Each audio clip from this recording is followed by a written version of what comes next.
boja hekilemugo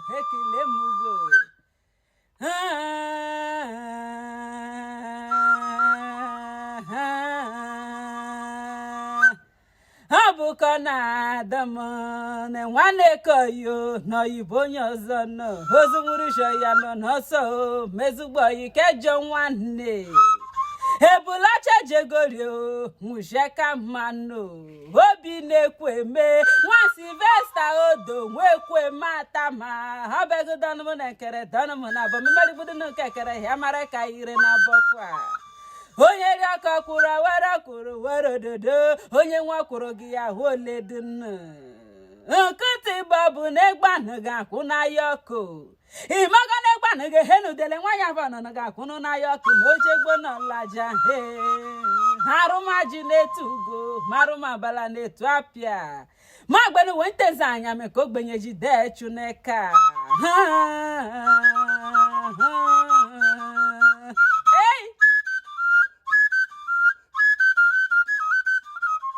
Chidebere nwido ka gadajogun ha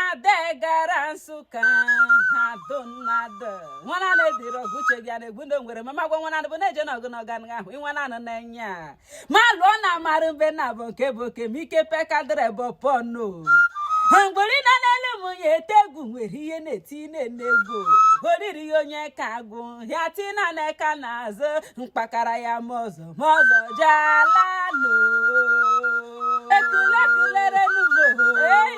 maazị obi na-ekweme nwa Sylvester odo nwekwe mata ma na malogbo n'ezimụlọ nke dị n'okpuru ọchịchị Udenu Local Government Area n'Enugu Steeti. The CEO Chibundu Global Limited na Kaduna State odogwu nwoke hekilekwe hugo taa na-eme ncheta ọmụmụ gị ha Egara Nsukka n'ogboja ha paliri n'ọdọba anyị Igbo ba akwaghere ka anyị bịa ekele emekwa ego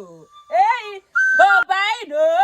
ka taa na-eme ncheta ọmụmụ gị na-asịrị m ka anyị kelee menụ ụgwọ anyị agama n'isi gị kwe maọgụ na ndụ ido nta bụ gị n'ike ka gị na o nwere na m gbatachara gị na eme ha demakwago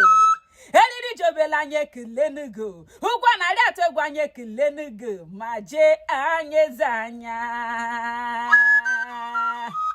mekpere m n'isi gị nta bụzi ihe na-ewe melego ejukwa kpọlego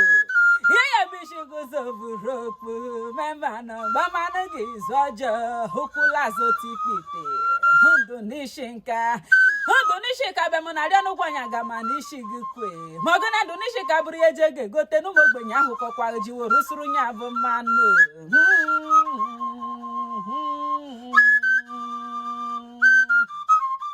onye dike bụ na-echelu uche ọhụụ ma ọgụ na nwanụ ga-ahụ dike n'enya ma imere njọ mere ihe dọyi na nwanne maga chọgara nye oworu nwa gwa n'agịrị obi na nwekwe mme na-asịrị mọnwụ ike egbulego ọsịrị gị dịrị ya dị masịrị gị adịla ya evu ụzọ mọnwụ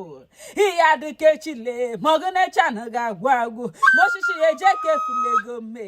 ọ ya dịnụgọyi na-enkwọ dịnụgọyi na-eke dịnụgọyi n'orio dịnụgọyi na-ahụ ị ga na-eje eje mi ya lata kwa ụkwụ ga-atọkọ gị n'ụzọ alụ Kaduna steeti erikokwe gị isi gị ha shagị ma shirenego nkiri na-emesi ọga hirenego were onumebe kpere m n'isi gị ta na-eme ncheta ọmụmụ gị n'aha eze Chukwu ka bịa mụrụ abụ onye kere eluigwe na ihe ịla na-ahụ enya ise happy birthday to you obaino nwa Madam Regina nwunye Sylvester odo nwekwe mata ma the CEO Chibundu Global Limited the Secretary Igbo Youth Association Bande Branch Secretary of all Traders and Artisans Bande Branch na Kaduna State odogwu nwoke hekilekwe mugo ekulenu mugo ekule atụgulere ojimiri nara mụnye pangụmakwa mesoro n'umugo ya yọrọ kwụnyọno mema yọkọnugo ka ebushi na ebushi yọchara gị na gbabe honya ya